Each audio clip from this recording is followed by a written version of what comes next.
حي على الصلاة.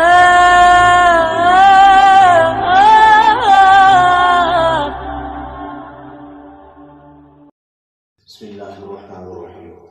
يا أيها الذين آمنوا كتب عليكم الصيام كما كتب على الذين من قبلكم لعلكم تتقون. اللہ تبارک و تعالی ارشاد فرماتے ہیں، اے ایمان والو، رمضان کے روزے تمہارے اوپر فرض کر دیے گئے جس طریقے سے تم سے پہلے لوگوں پر فرض کر دیے گئے تھے، لعلکم تتقون، تاکہ تم نیک فرزگار بن جاؤ۔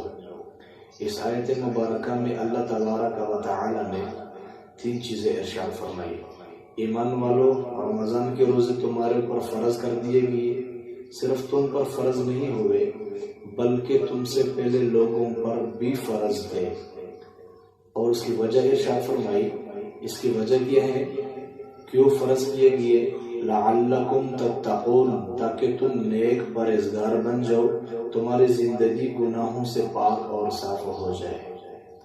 روزے کو عربی میں صوم کہتے ہیں، اور صوم کا معنی ہوتا ہے روک جانا۔ شریعت کی اصطلاح میں کہتے ہیں کہ طلوع فجر سے لے کر غروب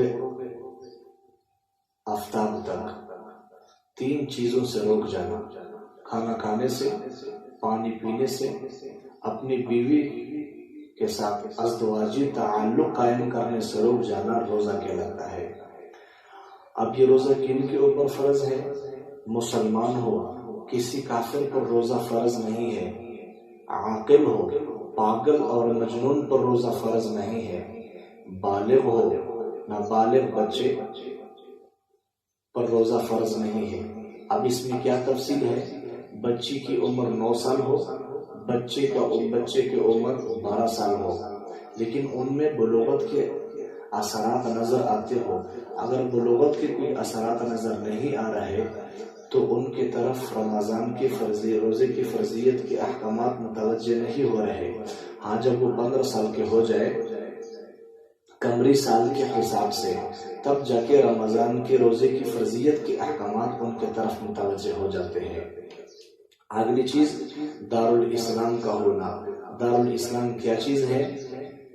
دارالاسلام کہتے ہیں کہ جہاں پر مسلمانوں کی حکومت ہو، خواہ وہاں قرآن و سنت کا نفاذ ہو یا نہ ہو۔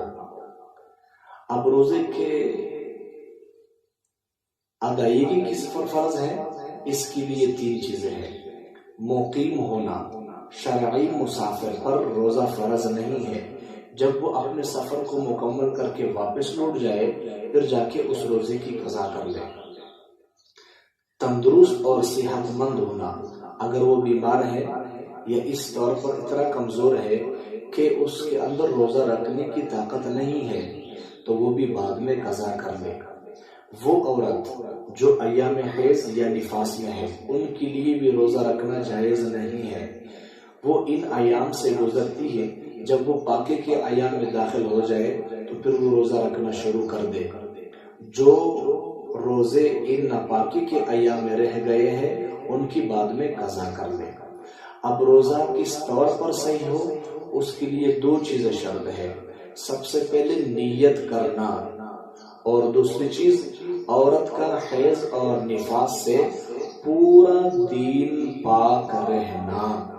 اللہ تعالی ہمیں سمجھنے کی توفیق نصیب فرمائے۔ وآخر